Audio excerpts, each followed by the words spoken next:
Bridges. A mere method of getting from A to B? Or something more? They've been around since we people could build, but not all bridges are built the same. You could say some of them are built different, constructed uniquely, manufactured distinctly. I made it my mission to investigate the top 10 of Soulsborne and Sekiro. Number 10, the Volcano Manor Bridge. I swear I have some primal connections to bridges. Maybe my ancestors invented bridges and now it's encoded in my DNA. But I'm always impressed and fascinated by human architectural achievements. So obviously, I had to translate that into the Souls world. I wasn't going to play through the entire series again to rank every single bridge, so this is probably not perfect. I played through way too much though to get the footage. I'm sure I'll have excluded some classics, although I intentionally left some out to keep the prospect of a part 2 alive. There were a lot that just barely missed the bridge cut.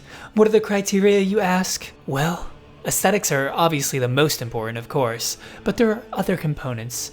Does the bridge have any functional use, or is it just a pretty view? Does anything fun or unique happen on the bridge? Does the bridge tell a story? And that's the case with this bridge in Volcano Manor. Sure, it might not be as flashy as some of the other bridges of the series, although it does look pretty cool. More importantly, it contributes a cool shortcut to the lovely level design of the dungeon.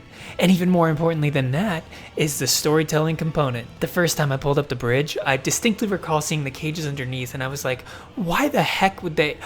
Oh! And then having this shocking realization that the cages were used to torture or murder people.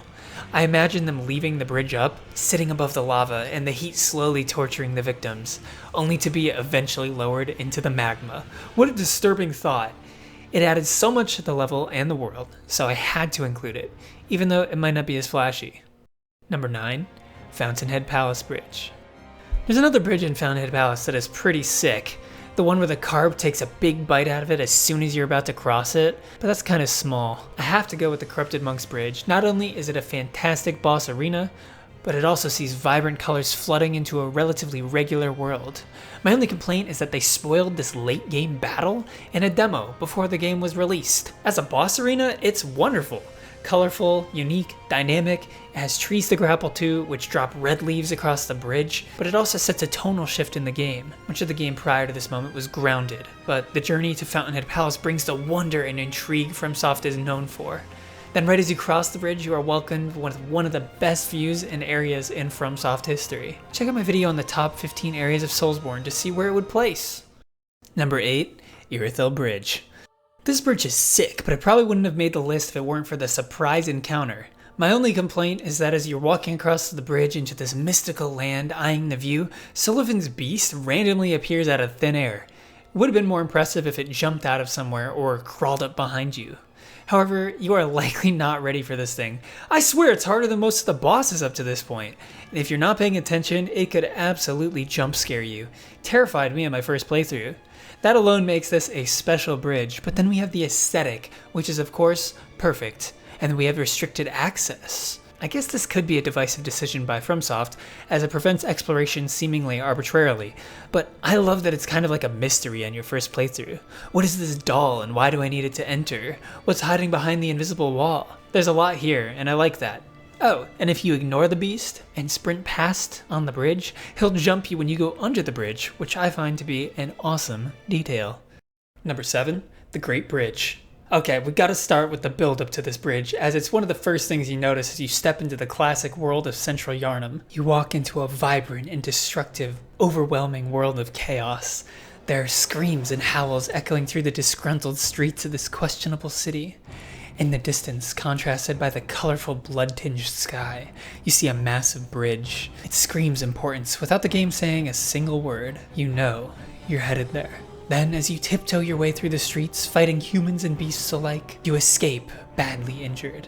Many, many deaths later, you're exhausted from all the fighting, looking for a moment of reprieve, until you realize you're there. You're on the bridge you saw from earlier. Where will it lead? You traverse past abandoned carriages, and as you're pondering this question, disaster strikes. Everything I said is great, but the bridge doesn't lead anywhere, which lowers it a little bit in my eyes. Top tier bridges clearly bring you somewhere, metaphorically and literally, and this one only works as a shocking dead end.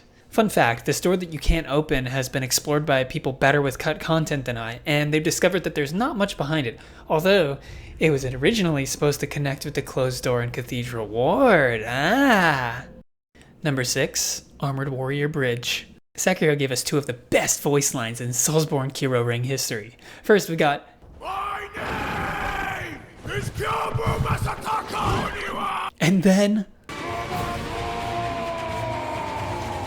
two classics that will go down in the history books, and none of that would be possible without the iconic covered bridge. This whole scenario is special for a number of reasons. One is that Senpu Temple creates an iconic visual palette of Sekiro similar to Fountainhead Palace. It sets the backdrop beautifully with lively colors. Then we have the ascent up the mountain, adding to that sense of scale and scope. Then we actually have the bridge play a critical part in the encounter itself. As you cross worlds with an enemy seemingly from Dark Souls, you realize you're not doing anything in terms of damage to this guy. Your blade is not powerful enough to penetrate his armor. So what do? You use gravity. Gravity is public enemy number 1 in Souls, and then we finally get to wield it ourselves. We get the iconic voice line and scene as he wobbles and topples over the edge, along with a gorgeous view to match. Can't really ask for more in a bridge. Good job. Number 5, Crystal Cave Bridges. Yeah, the Crystal Caves might be annoying on subsequent playthroughs, but the sheer beauty of it all the first time, I mean, this quite literally made me feel like I was transported to a magical land more beautiful and special than our own. I turned into Jesus for a moment, but maybe even one-upped him because I didn't need to walk on water. I walked on nothing. Discovering the path for the first time made me feel like a Sherlock Holmes of Souls, and I loved the twinkling sounds of the snow landing on the path. I kinda wish there weren't asshole enemies thrown into the area, but hey, it's Souls, what do you expect? I'm not sure if we've ever gotten something so full of color and life as the Crystal Caves again, and Harry Potter is gonna have to go back to the drawing board if it wants to match this level of magic. Number 4, Midir's Bridge. As with the Armored Warriors Bridge, this bridge is integral to the battle itself. It looks pretty sick, but more importantly, it gives the unique opportunity to battle a dragon that is perched on the bridge. Midir is one of the best bosses of the series, and rather than letting go weaken the dragon for you, in Dark Souls 3 you take control and weaken him yourself. It's essentially a fully fleshed out boss on a bridge that's just a precursor to the main boss.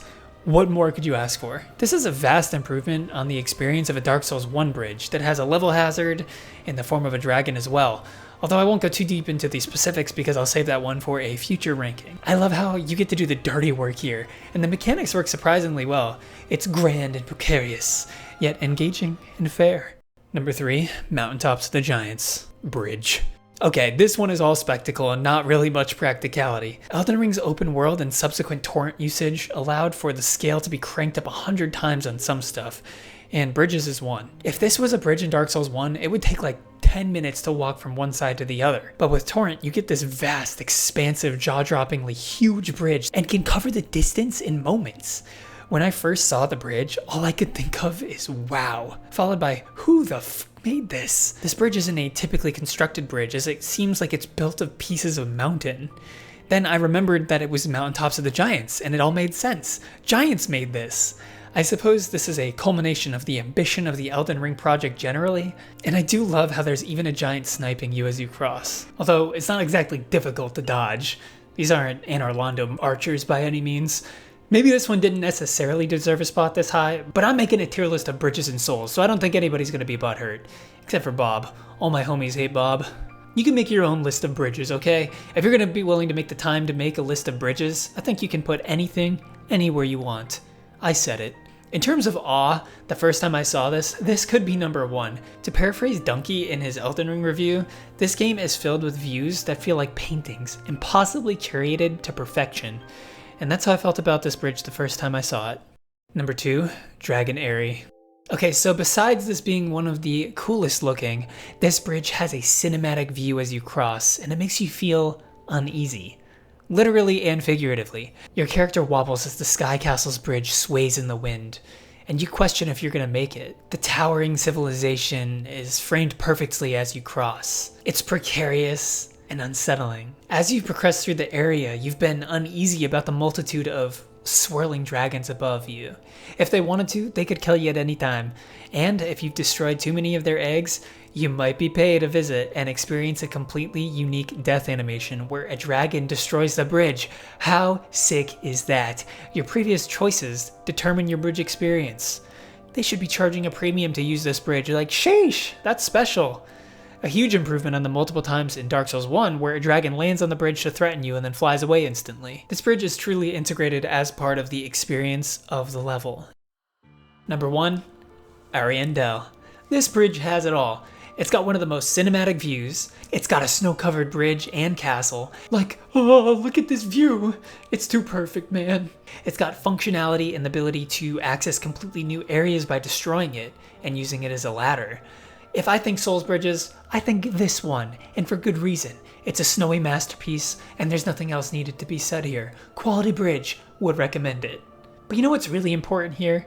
What's your favorite bridge in Souls? And why do you agree with me? Let me know down below. Be sure to like and subscribe, and I hope to see you guys soon. Peace.